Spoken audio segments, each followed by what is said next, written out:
হাসনাত আব্দুল্লাহ বক্তব্য রাখছেন।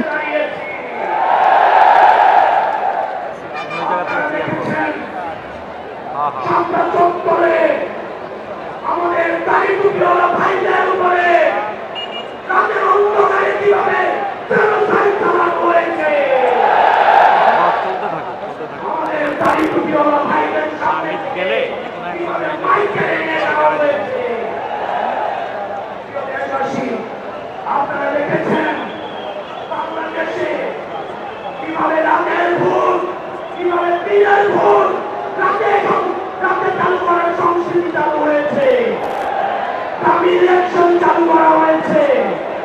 এখন যে কোনো ব্র্যান্ডের পুরাতন এসি বদলে নতুন ওয়ালটন এসিতে উপভোগ করুন 25% ছাড়। আমরা পরবর্তী বাংলাদেশ নির্মাণ করব। আমরা যতদিন না পর্যন্ত আমরা নিশ্চিত করতে চাই এই দেশ থেকে পরিবর্তন, এই দেশ থেকে অবরুদ্ধ হয়েছে। এদেশে কামারের ছেলে প্রধানমন্ত্রী হবে, কুমারের ছেলে প্রধানমন্ত্রী হবে। এদেশে যোগ্যতার ভিত্তিতে এদেশে নেতৃত্ব উঠে আসবে।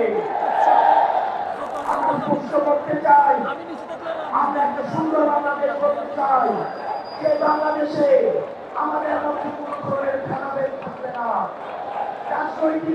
আমাদের রাজনৈতিক কর্মঠ সহিষ্ণুতা থাকবে, মত প্রকাশের স্বাধীনতা থাকবে, আমাদের বিমত প্রকাশের স্বাধীনতা থাকবে। আমরা একটা সমৃদ্ধ বাংলাদেশ গঠন করার জন্য আমরা আপনাদের কাছে কমিটমেন্ট দিচ্ছি, আমরা প্রতিজ্ঞা করছি। এই প্রতিজ্ঞার সাথে